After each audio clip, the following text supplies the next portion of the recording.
Shamaan nageenyi fi jaalalli waaqayyoo isiniif haa baay'atu. Maatii Mulgeetaa Tuubii kan biyya keessaa fi kan biyya alaa jirtanii nageenyi koo tulluu qaariyee isin bira naaf haa ga'u isiniin jedha. Akkam jirtanii nagaa keessanii? Ani nagaa kootii galata waaqayyoo. Isinillee bakkuma jirtanitti nageenyi koo tulluu qaariyee isin bira naaf haa ga'u jecha.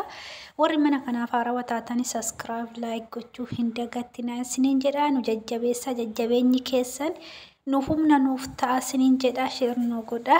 Akkasuma immoo qeeqa qabdanii koomentii jalatti barreessuudhaan ibsadhaa isiniin jedha. Har'a Mulgeetaan maal qabattee dhuftee jechuun keessan hin oolu. Dhugaa rabbii jechuudha. Maaliif viidiyoolee namarratti waraabamuu hin jaaladhu. Bakka maaliif qoyoon dubbadhee maaliif kanarra shamarran keenya irra ga'e kun yookiin immoo obboleewwan keenya irra ga'e kun narras ga'uun kiyya hin oolu kan jedhu na dubbise. Innis maal qabattee dhuftee Mulgeetaan jechuun keessan hin oolu.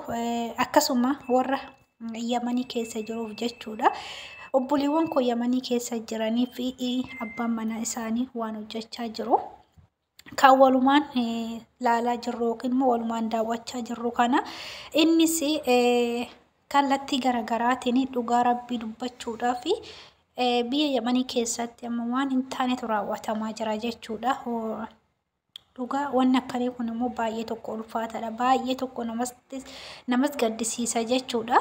Innis maali hoo jettanii duniyaa tuubii fi akkasuma duniyaa tuubii abbaan manaa ishee gisee duraatiif alatti gadi ba'ee ishiin naare jedhee mucayyoo takka jala kute inna hurjii jala kute achiis gaabbee haadha manaa tootii haadha ilmoo tootii jedhee manatti deebi'ee gale jechuudha. Manatti deebi'ee galaanii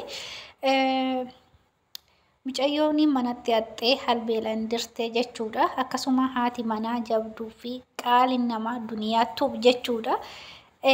Mucayyoo sanis qabdee gara mana ofii fiddee qixaaxee barbaree ijatti dibdee waan hedduu ishii goote jechuudha. Watu waattee harkaa baatee dhiifama gaafattee jechuudha. Baatee gara mana ishii deebite achi gara mana ofii deebinaanis itti fuftee aadannaa ishii sanii jechuudha.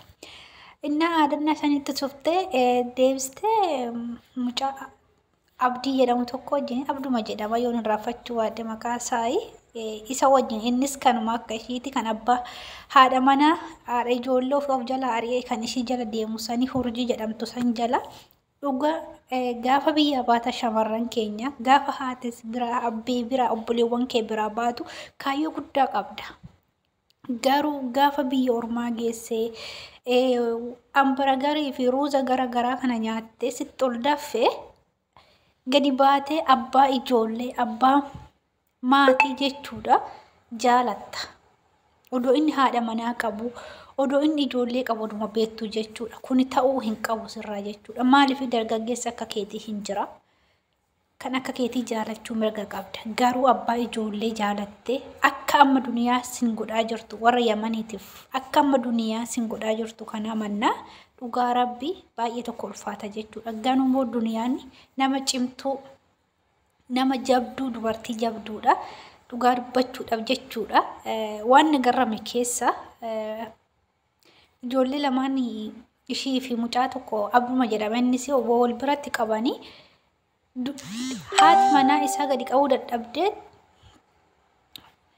ishiin haxxee harka isaa lamaa walitti hiite jechuudha. Hurjii abbaa manaa mucayyoon Amaaranya dubbatti intala warra sodaati natti fakkaate ta'eef hin beekne dhugaa dubbachuudhaaf inna harka ishiin dubbatti hiite jechuudha. Duniyaa jechuun dhiira oliiti dhugaa dubbachuudhaaf baay'een ishii dinqisiifadha.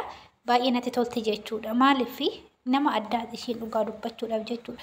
Kanaaf yaa shamarran keenya kaayyoo biyyaa baataniif sangarmaan gaadha. Kan akka keessanii heerumaa jaarsa namaa abbaa ijoollee irratti dhaxxanii jireenya isaatis hin diiginaa. Inni abbaa ijoolleeti. Haadha manaa qaba. Abbaa manaa ijoollee qaba.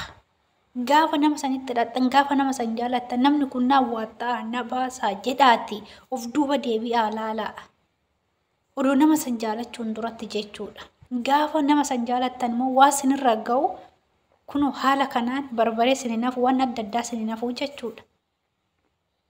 Abbaa ijoollee malee hin jiru dargaggeessa meeqatu jira. Dhugaa rabbii kun safuu guddaadha. Waan Oromoo keessa hin jirre, waan aadaa Oromoo keessa hin jirre biyya Ormaa kana keessatti argaa jirra. Dhugaa dubbachuudhaaf jechuudha. Garuu gaafa biyyaa baanu kaayyoo guddaa qabannee biyyaa baana jechuudha. Garuu gaafa as geenye kaayyoo san hundi daganne dhiira jala abbaa ijoollee jala dhiira jala abbaa maatii jala deemnaa jechuudha. Maaliif jireenya isaa san balleessuudhaaf jechuudha. Kun ta'uu hin qabu. Maaliif haadha manaatii fi abbaan manaa walitti mufachaatuma araaramaatuma jechuudha. Kanaaf inni haadha manaatu walitti mufate anaa fuudhu jedhee jala hin deemu jechuudha. Heerumi kan bira leeshirri isa bichaa jira. Itoophiyaan baay'eedha. Dhiira baay'ee of qabdii jechuudha. Heerumi kan bira leesh dubartiin akka ishiinis kanuma akka teetiitii bar kan inni ishii gatee dhufee sitti si fuudhu suni kanuma akka teetiitii ishiinis jechuudha. Boru ana hoo akkam na godha kan ishii manatti darbee irra tarkaanfatee gadi ba'ee na bira dhufe sanii ana akkam na godha jedhiitoo of duuba deebi'ee ilaale. Abbaa ijoollee jaalachuun duratti jechuudha. Dhugaa baay'ee tokko nama gaddisiisa. Waan Yamanii keessatti deemaa jiru waan jibbisiisa, waan akka nama jibbisiisu. Dhugaa rabbi miidiyaa nama jibbisiisa jechuudha. Gisee tokko takka qorichaan nama jaanjessanii, takka akka inni haadha manaa ofii jibbu godhanii. Kanaaf akka badii keenyaatiin sa'aatii daqiiqaa kan hin geenye jechuudha. Garuu akka gaarummaa isaa waan adda addaa irratti raawwatan kun ta'uu hin qabu. Haa jiraatu. Ilmoo ofiitti haa jiraatu. Haadha manaa ofiitti haa jiraatu.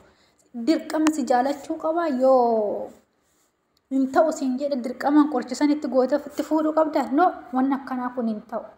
Maaliif abbaa ijoolleeti, abbaa maatiiti waan ta'eef qorichaan jaanjessitee akka inni mana keetitti galu godhuu hin qabdu. Dhugaa dubbachuudhaaf baay'ee nama gaddisiisa. Baay'ee tokko jechuudha. Dhugaa kunni akkanaa kun hin barbaachisu. Kanaafuu waan akkanaa kanarraa of qoxxoobaadhaa siniin jechuu jaaladha. Waan balleessee dhiifama viidiyoo kana share like godhaa.